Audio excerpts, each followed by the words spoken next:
So the two things I actually predicted about this outcome of Subas and I guess Tsuare or Tsuare Ninja, because we actually get a full introduction because of Ainz on goal, subject about solutions, spilling the beans to Ainz on goal. Despite all that, and despite how she put it out, portrayed it as, oh, we can't trust Subas because in on this, or you refuse to let Ainz on goal in on this. So he was acting out on his own. That what he betrayed us. So and if he did, he was going to do it in his own way, similar to what happened with Cockatoos. In fact, actually, he does actually test the resolve because he actually does mention, oh, Sabas, kill Soraya. I guess he does the same. It was the same test that he actually gave to Klein, where legitimately going to kill her. Here's the thing: Soraya actually didn't back down. He was legit going to punch her, but then Cockatoos actually stopped him to actually test the resolve. So she didn't run away from that. So it's similar to what Climb did. So that was kind of cool.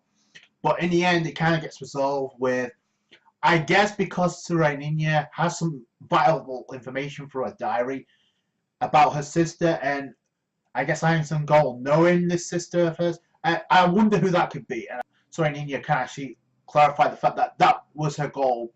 She wanted to actually reunite with her sister, but huge affection and love towards Sabas for the way she was being treated like a lady, like she should have been treated. And in fact, we actually get a kiss scene between the two, which I thought was okay. I guess it's her paying her feelings towards Sabas in her own way. So I guess it was kind of coming sooner or later. And the fact is, I guess she was abused in her own village because that's the reason. It's like she wants to stay with Sabas because it was like, yo, I'll give you money so you can live on your own. And there was actually going to take the memories of Sabas away, which I thought would have been messed up, and her memories of, I guess, are being abused. But if she went back to her village, I get the feeling she would have gone through the same thing. Found out she has an interesting side to it after what we found out in the last episode, so that's kind of cool. And I guess Sabas actually brings up the subject. Oh, Tsuare can actually cook to the Guardians of Nazarick, and the thing about I knew Ainz on goal wasn't going to do anything. So Sabas, because her conviction to be with Sabas in the Guardians of Nazarick to actually serve under Ainz on goal now, and Ainz on goal pretty much states, yo, she is now under my protection, okay? And now the fact that she's been kidnapped, which is the other thing that I predicted, I actually thought that Solution was going to play a role in that, but in fact, Solution, the only thing she did, she was actually Sabas when Sabas found out that she was kidnapped. We don't know who took her. There's only two options that it could lead to, and that's either Demiurge, because Demiurge was up for killing her herself and actually taking back against this, so they were bickering back and forth, and this actually makes Ainz on goal laugh because he said we should need more of this bickering around because it reminds him of the Supreme Ones, so that's kind of cool. So I guess now we're repaying a debt for actually learning knowledge upon this world. Come to find out that her sister was actually taken in and brought up this way by some aristocrats. We don't really get to find out who it is. I'm only going to assume, considering Princess Renner, if there is a connection at all, then it has to do something with the dark side. There was pointed out in the comments that the cursed weapons aren't really responsible for her personality, but then again, we don't really know what it is. But one thing we do know is her brother, and then we cut to, I guess, a meeting or a gathering between Princess Renner and the group with Lackius alongside Evil Eye and company, and even both the twins are there as well. I guess Tia and Tina and Gongana. In comes Climb, and they bring, I guess, Prince Zanuck and Marquis actually get involved with this because they do have some dealings with Eight Fingers organization because they're doing things, shady business from the inside out, and obviously Princess Renner's already she's well informed about all this. In fact, Zanuck actually seems very surprised by this.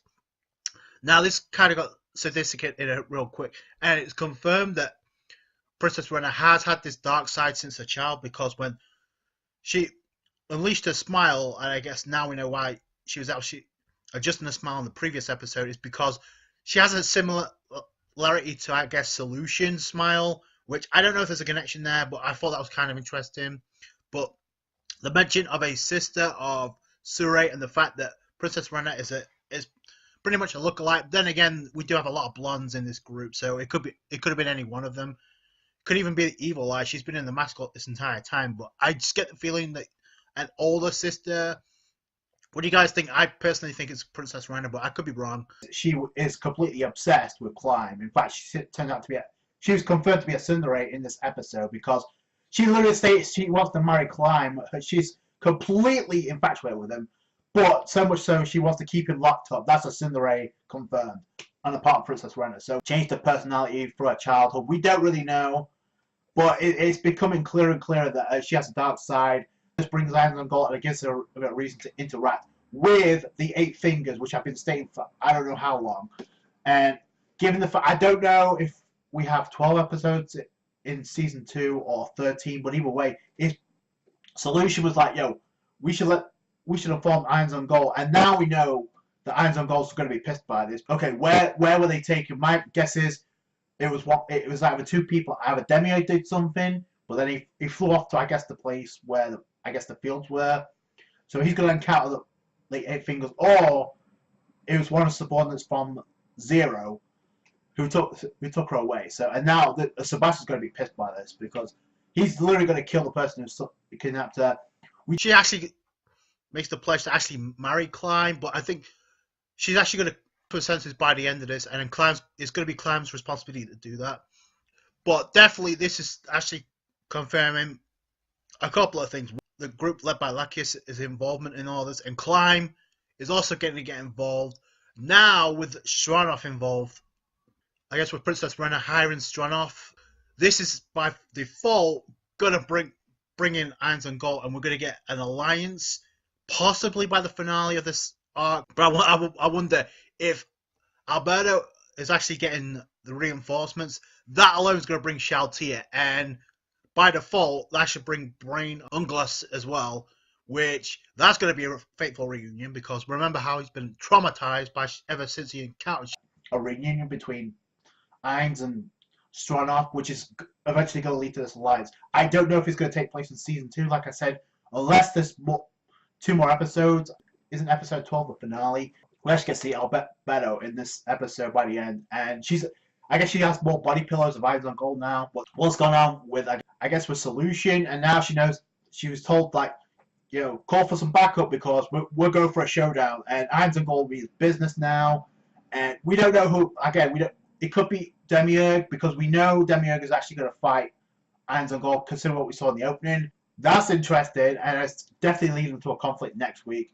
Sebastian's going to kill Tsuare, because obviously now more deeply emotional feelings between the two. Even though she knows she's going to serve under the Guardians of Nazareth, which probably is going to happen by the end of the season. Kind of like what happened with the Lizard Tribe. I said the same thing was going to happen here in Ainz on Gold's own way. Gaining knowledge for her abuse or her sister's abuse in the backstory, that's why Ainz on Gold made the vow. But the more Ainz on Gold does this for the humans, the more it angers the people like Solution, Nabe, because they've been questioning Ainz on Gold about why are you helping the humans out. And by the end, Albedo actually not only questions this, but she actually doubts Ainz on Gold. It's like, this is ridiculous now. We're helping out humans we don't even know. The first reaction you get is to, like, judge them because this is Ainz on Gold. This is his request. And actually he gets pissed off. It's like, yo, just do it anyway. It's like, doesn't matter. I made the pledge to protect her. And that's what Albedo to actually go through with this. So she's going to call up the troops, but at the same time, she's, like, conflicted now. Which kind of begs the question, is something going to happen in the future with Albedo? So, like, where she doubts Ainz on Gold now. Like I said, it's easy to, like, judge these characters because they have some type of hatred towards the humans, I guess. But the thing about it is they were created that way in the first place by the Supreme Ones, right? So the characterization never changed.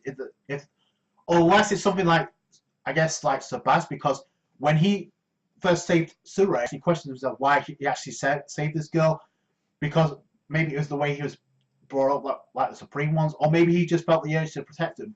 So maybe his personality actually changed when he met Tsuare. So that could be the interesting thing about this.